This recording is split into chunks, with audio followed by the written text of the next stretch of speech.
কষ্ট ক্লেশ দিয়ে, নিয়ম নীতি দিয়ে জান্নাত ঘেরা আছে, মনের ইচ্ছা দিয়ে জাহান্নাম ঘেরা আছে। মন মতো চলে যারা জাহান্নামে যাবে তারা, ইচ্ছা মতো চলে যারা জাহান্নামে যাবে তারা, প্রবৃত্তি মানে যারা জাহান্নামে যাবে তারা, মন মতো চলে যারা জাহান্নামে যাবে তারা, ইচ্ছা মতো চলে যারা জাহান্নামে যাবে তারা, প্রবৃত্তি মানে যারা জাহান্নামে যাবে তারা। আল্লাহ তাআলা বলেন হাদিসে কুদসি, পৃথিবীর মানুষ শোনে রেখো, আমি সিয়ামের প্রতিদান দিব নিজে হাতে। আল্লাহ বলছেন আমি সিয়ামের প্রতিদান নিজে হাতে দিব দুইটা কারণে। এক, আমার কারণে খাদ্য ছেড়েছে। দুই, আমার কারণে প্রবৃত্তিকে ত্যাগ করেছে। এই জন্য আমি নিজে হাতে প্রতিদান দিব। যারা গালি দেয়, সিয়াম থাকে, তাদেরকে কি আল্লাহ প্রতিদান দিবেন?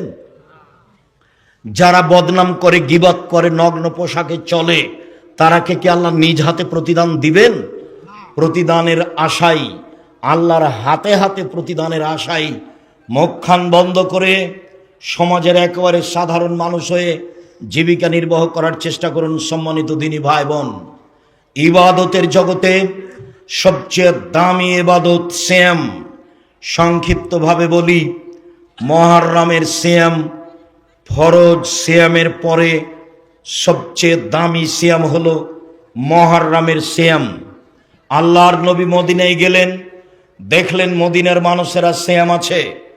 আল্লাহর নবী বললেন, মদিনার ইহুদি, তোমরা এই দিনে সিয়াম থাকো কেন? মদিনার লোকেরা বললেন, আপনি জানেন না এই দিন তো বড় দিন। এই দিনে মুহররমের 10 তারিখে আল্লাহ ফেরাউনকে সদল বলে ডুবিয়ে দিয়েছেন, মূসা আলাইহিস সালামকে সদল বলে বাঁচিয়ে দিয়েছেন। এই কারণে মূসা আলাইহিস সালাম আল্লাহর শুকরিয়া আদায় করেছিলেন, আল্লাহ এই মুহররমের 10 তারিখে তুমি এত বড় ক্ষমতাধর যে আল্লাহ বলে দাবি করে, তাকে তুমি এইভাবে একেবারে আশ্রয়হীন করে পানিতে ডুবিয়ে দিলে, আমি তোমার কি শুকরিয়া আদায় করতে পারি? আমি এই দিনে সিয়াম থেকে গেলাম তোমার শুকরিয়ার আশায়। আমাদের নবী বললেন, শোনো ইহুদিরা, আমি মুহাম্মদ সাল্লাল্লাহু আলাইহি সাল্লাম শুকরিয়া আদায়ে আল্লাহর তোমাদের চেয়ে বেশি হকদার। আমি মুহররমের 10 তারিখে সিয়াম থাকলাম, সাহাবীগণ তোমরাও থাকো। বলার সাথে সাথে সাহাবীগণ একবারে রিরি করে উঠলেন, বলেন কি আপনি? দিন রাত আপনি বলছেন ইহুদিদের বিরোধিতা করতে হবে, খ্রিস্টানের বিরোধিতা করতে হবে, এইটা হলো তাদের বড় দিন। আমরা এই দিনে কি করে সিয়াম থাকতে পারি? আমরা তো তা সিয়াম থাকতে পারি না, তাহলে তো তাদের অনুকূলে হয়ে গেল। তখন আল্লাহর নবী বললেন, শোনো, আমি যদি সামনে বছর বেঁচে থাকি তাহলে 9 তারিখও সিয়াম থাকবো। 9 তারিখ হবে বিরোধিতা আর 10 তারিখ হবে শুকরিয়া। এই জন্য মুহররমের 2 দিন সিয়াম। সম্মানিত দিনী ভাই বোন, রাসূল সাল্লাল্লাহু আলাইহি সাল্লাম বলেন, মুহররমের কেউ যদি 2 দিন সিয়াম থাকে, অতীতের 1 বছরের পাপ ক্ষমা হবে। তিনি বলেন, পৃথিবীর মানুষ শুনে রেখো, কেউ যদি আরাফার 1 দিন সিয়াম থাকে, 1 দিন, তাহলে আগে পরে 2 বছরের পাপ ক্ষমা হবে। আবু হুরায়রা রাদিয়াল্লাহু তাআলা আনহু বলেন, রাসূল সাল্লাল্লাহু আলাইহি সাল্লাম বলেছেন, পৃথিবীর মানুষ শুনে রেখো, কেউ যদি রমজানের সিয়াম থাকে, প্রতি মাসে 3 দিন থাকে, তাহলে সারা বছর সিয়াম পালনের নেকি পাবে। শুনুন, সারা বছর সিয়াম পালনের নেকির পদ্ধতি 2টি। এক, রমজান মাসের সিয়াম আর প্রতি মাসে 3 দিন। 13, 14, 15 ভালো, কারণ বশত 18, 20 হয়ে যেতে পারে, কোনো সমস্যা নেই। মহিলাদের হায়েজের কারণে 20, 25, 26 হতে পারে, কোনো সমস্যা নেই। মহিলা পুরুষ প্রতি মাসে 3 দিন সিয়াম থাকবে। আর রমজান সারা বছর সিয়াম পালনের নেকি পাবে। 2, কেউ যদি শাওয়ালের সিয়াম থাকে আর রমজানের সিয়াম থাকে, তাহলে সারা বছর সিয়াম পালনের নেকি পাবে। চাঁপাইনবাবগঞ্জ মহিলা বৈঠকে বলছে, বুবু শাওয়ালের সিয়াম বুবু ছেড়ে ছেড়ে রাখিও, মাঝে মধ্যে রাখিও। বুবুর সব কথাই নাকি বুখারীতে আছে। একেবারে মিথ্যা কথা। ধারাবাহিকভাবে শাওয়ালের সিয়াম থাকাই ভালো হবে। কেউ যদি শাওয়ালের 6টা সিয়াম থাকে, রমজানের সিয়াম থাকে, সারা বছর সিয়াম পালনের নেকি পাবে। রাসূল সাল্লাল্লাহু আলাইহি সাল্লাম 4টা জিনিস কখনো ছাড়তেন না। 1, মুহররমের 10 তারিখের সিয়াম। 2, যুলহিজ্জার 1 থেকে 9 দিন সিয়াম। 3, প্রতি মাসে 3 দিন সিয়াম। 4, ফজরের 2 রাকাত সুন্নাত বাড়িতে ও সফরে। মনে থাকবে না মনে হয়, দেখি বলেন তো। 1, মুহররমে 2 দিন সিয়াম। 2, যুলহিজ্জার 1 থেকে 9 দিন সিয়াম। 3, প্রতি মাসে 3 দিন সিয়াম। 4, ফজরের সুন্নাত বাড়িতে ও সফরে। এই 4টা আমল আল্লাহ রাসূল কখনো ছাড়তেন না। তার মানে যুলহিজ্জার 1 থেকে 9 পর্যন্ত সিয়াম। উল্লেখ্য যে আল্লাহর নবী বললেন, পৃথিবীর মানুষ শোনো, যুলহিজ্জার 1 থেকে 10 পর্যন্ত ইবাদত আল্লাহর কাছে সবচেয়ে প্রিয়। সাহাবীগণ বললেন, জিহাদের চেয়েও কি উত্তম? আল্লাহ রাসূল বললেন, হ্যাঁ, জিহাদের চেয়ে উত্তম। তবে কেউ যদি জিহাদে বের হয়েছে, মারা গেছে, ফিরে আসেনি, সে উত্তম হতে পারে। এমন কোন নেকি নাই যেটা যুলহিজ্জার 1 থেকে 10-এর চেয়ে বেশি হতে পারে। বিদ্বানগণ বলতে চান, রমজানের শেষ দশকের চেয়ে যুলহিজ্জার প্রথম দশক বেশি দামি। শুনুন, রমজানের শেষ 10 দিনের চেয়ে যুলহিজ্জার প্রথম 10 দিন বেশি দামি। কেন? রমজানের শেষ দশকে শুধুমাত্র আছে লাইলাতুল কদর, আর যুলহিজ্জার প্রথম দশকে 3টি আছে। 1, কুরবানি। 2, আরাফা। 3, হজ। যুলহিজ্জায় আছে 3টে জিনিস। 1, কুরবানি। 2, আরাফার মাঠ। 3, হজ। এই জন্য যুলহিজ্জার প্রথম দশক রমজানের শেষ দশকের চেয়ে উত্তম। সম্মানিত দিনী ভাই বোন, মনের সাথে কুরবানি দিবেন না, 7 ভাগে কুরবানি দিয়েন না। যদিও খুলনা বাঘেরহাটের আলেম ওলামা বলেছেন, কে বলেছে 7 ভাগে কুরবানি চলবে না? 7 ভাগে কত হাদিস আছে। 7 ভাগে কুরবানি দিয়েন না। আকিকার সাথে কুরবানির কোনো সম্পর্ক নেই। কুরবানি প্রত্যেকটা পরিবারের পক্ষ থেকে একটা দেন। আকিকার সাথে কুরবানির কোনো সম্পর্ক নেই। আকিকা 7 দিনের দিনই দিতে হবে। 14 দিনে চলে না, 21 দিনে চলে না, জীবনে একদিন আকিকা চলে না। 7 দিনের আগে বাচ্চা মারা গেলে আকিকা লাগবে না। আকিকার পশু কানা হোক, ন্যাংড়া হোক, খড়া হোক, 2 মাসের হোক, 6 মাসের হোক, তাতে আসে যায় না। আকিকা ছেলের বাপকে দিতেই হবে। চাঁপাই নবাবগঞ্জের ভাষা তো ও তো দিবে, ওর বাপকে দিতে হবে। আকিকা দিতে হবে। কুরবানি এমন নয়। কুরবানি হচ্ছে নেকির কাজ। কুরবানি মানে, পৃথিবীর মানুষ দেখো দেখো দেখো, কুরবানি মানে চোখ ভালো ভালো ঠিকঠাক আছে কিনা দেখো। কুরবানি মানে কান ঠিকঠাক আছে কিনা দেখো। কুরবানি মানে লেজটা ঠিক আছে কিনা দেখো। কুরবানি মানে দাঁত উঠেছে কিনা দেখো। কুরবানি মানে পা খুর ঠিকঠাক আছে কিনা দেখো। কুরবানি মানে মোটা তাজা কিনা দেখো। কুরবানি মানে ফকির মিসকিন আছে কিনা দেখো। সব মিলে হলো কুরবানি। কুরবানি হলো নেকির কাজ। কুরবানি ফরজ নয়। মন চাইলে দিবেন, না চাইলে না দিবেন।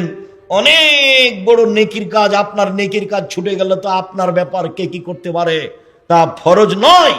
কুরবানির সাথে আকিকার কোনো সম্পর্ক নেই।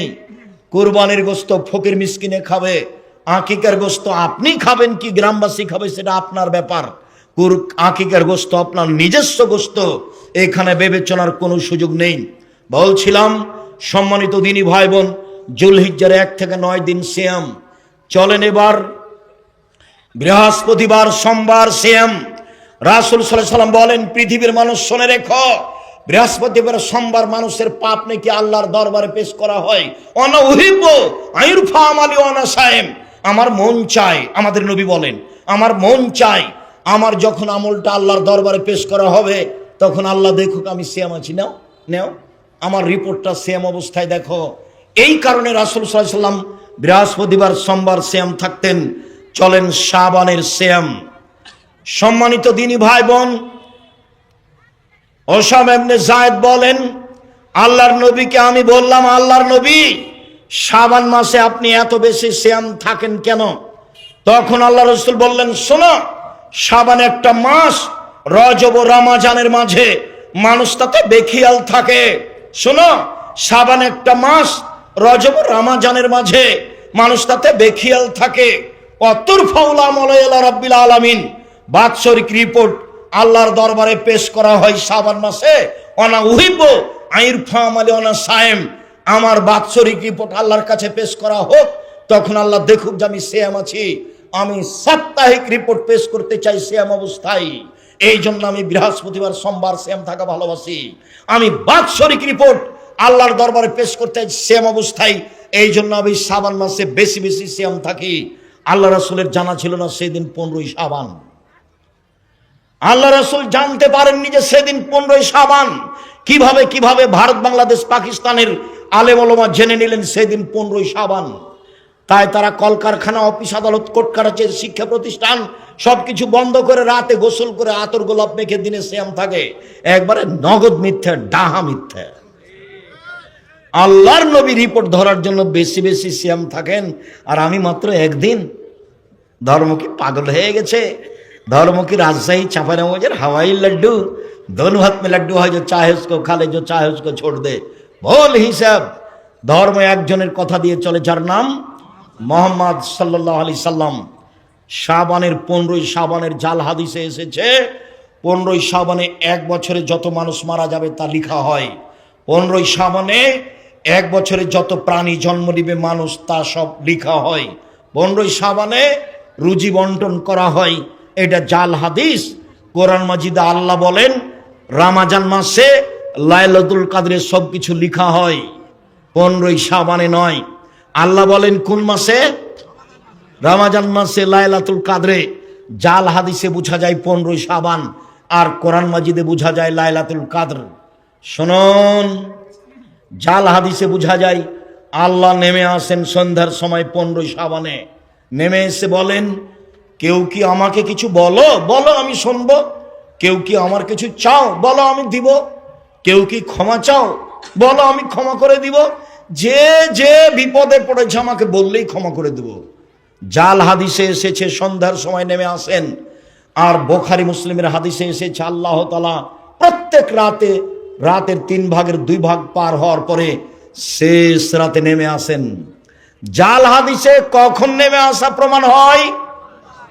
সন্ধ্যার সময়। বুখারী মুসলিমের হাদিসে কখন প্রমাণ হয়? শেষ রাতে। অতএব জাল হাদিসের পাল্লায় পড়ে 15ই শাবান সিয়াম থাকবেন না। যারা প্রতি মাসে 13-14 সিয়াম 15 থাকেন, তারাও শাবানে 13-14-15 থাকবেন।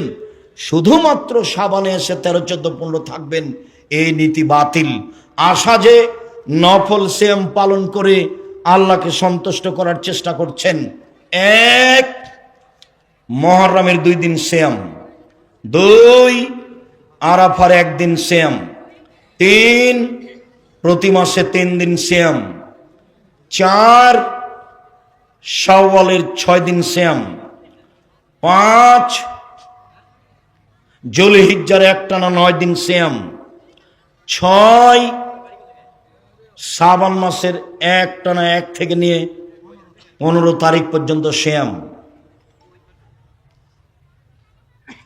7 বৃহস্পতিবার সোমবার সিয়াম, 1 মুহররমের 2 দিন সিয়াম, 3 আরাফার 1 দিন সিয়াম, 2 আরাফার 1 দিন সিয়াম, 3 প্রতি মাসে 3 দিন সিয়াম, 4 বৃহস্পতিবার সোমবার সিয়াম, 5 যুলহিজ্জার একটানা 9 দিন সিয়াম, 6 শাওয়ালের 6 দিন সিয়াম, 7 কোনটা ছুটেছে এর মধ্যে?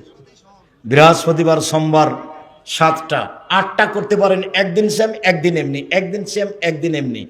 এটা হচ্ছে দাউদ আলাইহিস সালামের সিয়াম। 8 ধরনের নফল সিয়াম আছে। রমজান আসছে, প্রস্তুতি নেন, কম খাবেন, তাহলে বেশি ইবাদত করতে পারবেন। রমজান মাসে একটা পরিকল্পনা নেন, কম খাবো।